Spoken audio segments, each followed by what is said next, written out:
इसमें कौन सी नई बात है मैडम कि उन्होंने चुनावी सभा शुरू कर दी? वो चुनावी मोड पे ही रहते हैं।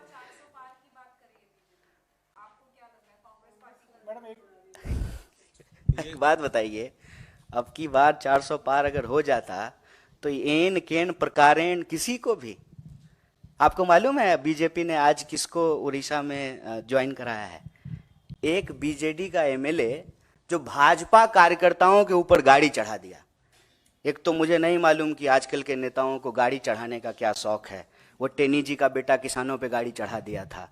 तो ये बीजेडी का जो नेता है वो बीजेपी के कार्यकर्ताओं पे जो है, प्रधानमंत्री जी चुनावी सभाओं में जाकर के कहते हैं कि भाजपा कार्यकर्ताओं की पार्टी है। उनके कार्यकर्ता के ऊपर जो गाड़ी चढ़ा दिया उसको ज्वाइन करा लिया है। क्यों?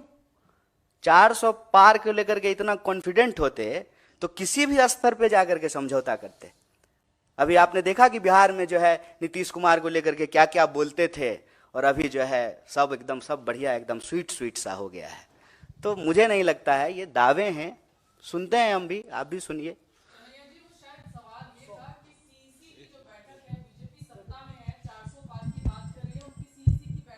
पहली लिस्ट की तैयारी है, आप लोग विपक्ष में हैं, आपकी सीईसी कब होगी इसको लेके कोई क्लैरिटी नहीं है। अलायंस टीएमसी के साथ वेस्ट बंगाल में होगा नहीं होगा, इस पर भी चिंता संशय है बना आपको हुआ है। हमारी, बड़ा अच्छा लगा सुन करके। कांग्रेस कवर करते हैं, कितनी इसलिए चिंता आपसे करते सवाल हैं पूछ आप सकते हमारी। हैं।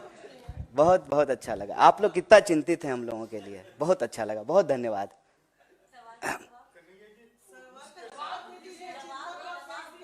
हम ये प्रेस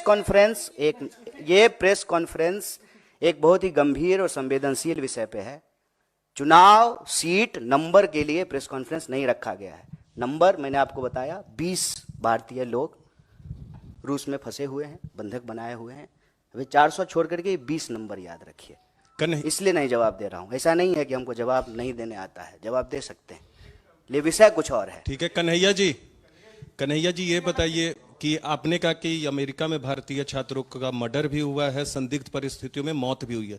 ये जितने भी हाल के महीनों में मर्डर या संदिग्ध परिस्थितियों में मौत हुआ है, इसके पीछे विपक्ष के नाते आप कोई साजिश देख रहे हैं, फाउल प्ले देख रहे हैं? दूसरा सवाल है कि मोदी आपके क्षेत्र में जा रहे हैं कल, आप पिछले बार वहां से लोकसभा का चुनाव लड़े थे, इस बार कांग्रेस की टिकट पे बेगूसराय से लड़ेंगे आप? ये विषय अभी आज का नहीं है प्रेस वार्ता का। पहला सवाल जो आपने पूछा है कि भारतीय नौजवानों और विद्यार्थियों के साथ आए दिन कोई ना कोई घटनाएं होती रहती है। मैं ये नहीं कह रहा हूं कि साजिश है, लेकिन एक चिंताजनक और गंभीर परिस्थिति जो जरूर है। मान लीजिए कि मैं बार बार कहता हूं कि देश के भीतर की समस्या को बाहर जो घटनाएं घट रही है उसके कॉन्टेक्स्ट में देखने पे चीज़ें आसानी से समझ में आती है। मैं बार बार कहता हूं, मैं बिहार से हूं, और जो है जब हम लोग महाराष्ट्र जाते थे तो हमारे साथ भी जो है कई बार ऐसी घटनाएं घटी। गुजरात में कई बार जो है ऐसी घटनाएं घटी। ऐसी घटनाएं क्यों घटती हैं? ऐसी घटनाएं तब घटती हैं जब बिहार में रोजगार नहीं है और हमको मजबूरी में बाहर जाना पड़ता है। वैसे ही भारत में अगर रोजगार की स्थिति होती तो भारतीय नौजवानों को बाहर नहीं जाना पड़ता। पहली बात तो ये। दूसरी बात, जब हम कहीं जाते हैं तो आउटसाइडर्स को लेकर के एक इनसिक्योरिटी होती है स्वाभाविक रूप से, और कैंपेन भी यही किया जाता है। आप लोग अक्सर सुनते होंगे कि बाहर का लोग आकर के रोजगार ले लिया है, बाहर का लोग आकर के यूनिवर्सिटी में हॉस्टल को कब्जा कर लिया है, यूनिवर्सिटी को कब्जा कर लिया है। तो इस तरह से जो है आइडेंटिटी के आधार पे पोलराइजेशन होता है, ध्रुवीकरण होता है, और नफरत फैलाई जाती है, और नफरत का शिकार जो है वो लोग होते हैं। मैं ये नहीं कह रहा हूं कि भारत की सरकार की साजिश है, लेकिन ये परिस्थिति है। इस परिस्थिति में भारत की सरकार को एक्ट करना चाहिए, हम ये मांग कर रहे हैं।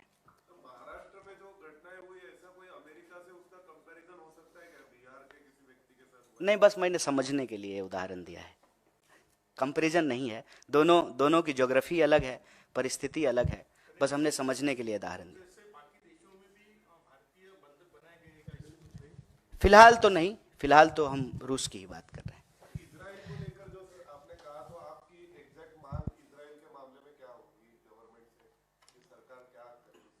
सरकार से तो हम यही मांग कर रहे हैं कि आप यहीं रोजगार की व्यवस्था कीजिए। भारतीय नौजवानों को किसी भी परिस्थिति में वॉर जोन में जाकर के काम करना पड़े, जहां मिसाइल चल रही है, गोलियां चल रही हैं, लोग मारे जा रहे हैं, चाहे इस तरफ से मारे जाएं या उस तरफ से मारे जाएं, हम ये नहीं कह रहे हैं, लेकिन उसमें हमारे लोग जाकर के क्यों अपनी जान गंवाएं? उनको यही रोजगार दिलाइए। और बस उनको हम वादा याद दिला रहे हैं कि आपने तो कहा था कि 2 करोड़ नौकरी देंगे हर साल, तो 10 साल अब पूरा होने को हैं। इस हिसाब से जो है आप 20 करोड़ नौकरी पैदा करते, 20 करोड़ आप नौकरी पैदा कर देते तो क्यों बाहर जाता कोई? किसी को अच्छा लगता है कि गोलियां चल रही हो और वहां पे जो है हम गार्डन साफ कर रहे हैं या सड़क साफ कर रहे हैं? ये अच्छा तो लगता नहीं है। तो हम सरकार से ये मांग कर रहे हैं कि देश के नौजवानों के भविष्य के साथ खेलना बंद कीजिए और युवाओं के लिए जो ये मृत काल चल रहा है, उस मृत काल को बंद करके ही सही मायनों में अमृत काल शुरू किया जा सकता है। ठीक, धन्यवाद। अब मुझे फिर कभी इसी इशू पे अगर कुछ है तो इसी इशू पे है सर।